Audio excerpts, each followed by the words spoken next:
ખડકાર, પથરાળ અને વિકરાળ, કોરી ભલે આમ કચ્છ ધરા પણ સદાય સ્નેહ સરિતા વહાવતી. મિત્રો, આજે આપણે આવી ગયા છીએ જડકો અને જડકી નામક એક ખડકાળ નદી ક્ષેત્રમાં. કુદરતની એક અદ્ભુત પ્રક્રિયા દ્વારા આ ક્ષેત્ર છે તે નિર્માણ પામ્યું છે. પૃથ્વી ઉપર વિચરતા જીવોમાં સૌથી વધુ બુદ્ધિ પરમાત્માએ આપી હોય તો એ મનુષ્યને, અને મનુષ્યની બુદ્ધિ જ્યાં કામ નથી કરતી ત્યાં બુદ્ધિ કામ કરે છે ખુદ પ્રકૃતિની. 13 કરોડ જેટલા વર્ષો સુધીની એક કુદરતી પ્રક્રિયા બાદ આવા ખડકો છે તે નિર્માણ પામ્યા છે.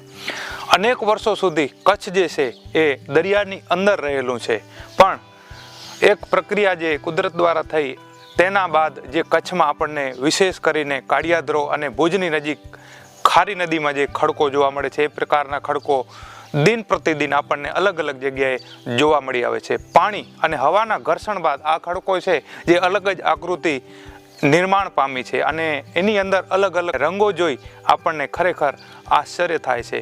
કચ્છને કુદરતે ઘણું બધું આપ્યું છે. રણ આપ્યું છે, સમુદ્ર આપ્યું છે, જંગલ આપ્યા છે, અને આવા વિશિષ્ટ પ્રકારના ખડકો અને પથ્થરી નદીઓ પણ કચ્છને પ્રકૃતિએ આપી છે.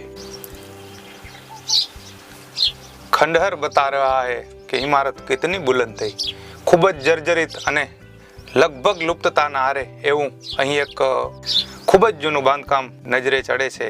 આ એક ધર્મશાળા અથવા તો જે તે સમયે અહીં પબ્લિકની અવર જવર રહેતી હોય એના માટે વિસામા જેવું બનાવેલું છે. એનો એક રૂમ છે, અહીં માટી ભરાઈ ગઈ છે, ને બાજુમાં પણ જર્જરિત હાલતમાં અન્ય એક રૂમ પણ આપણને દેખાય છે.